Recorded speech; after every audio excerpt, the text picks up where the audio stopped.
South জর্জিয়ার বরফাচ্ছন্ন উপকূল ও সমুদ্র সৈকত penguin seal সহ বন্যপ্রাণীর অভয়ারণ্য। তবে প্রায়ই বিশালাকার বরফখণ্ড আঘাত হানে ব্রিটিশ আইল্যান্ডের দুর্গম এই অঞ্চলে। এতে খাদ্যাভাবে মারা যায় অসংখ্য প্রাণী।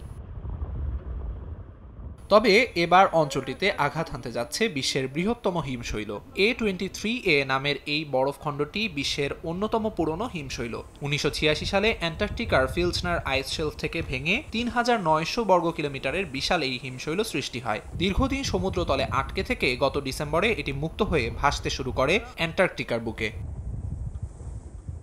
বিশ্বজুড়ে বিজ্ঞানী, নাবিক ও মৎস্যজীবীরা স্যাটেলাইট ছবি দেখে প্রতিদিন এই বিশাল হিমশৈলের গতিবিধি পর্যবেক্ষণ করছেন। জানা গেছে ধীরে ধীরে ক্ষয়প্রাপ্ত হচ্ছে এটি। সর্বশেষ স্যাটেলাইট ছবিতে দেখা গেছে এর আয়তন 3500 বর্গ কিলোমিটার, যা ইংল্যান্ডের কর্নওয়াল কাউন্টির সমান।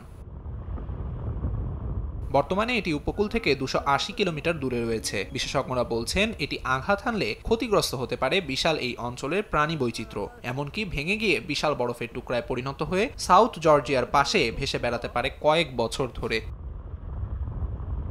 আমিরুল ইসলাম আলিফ, সময় সংবাদ।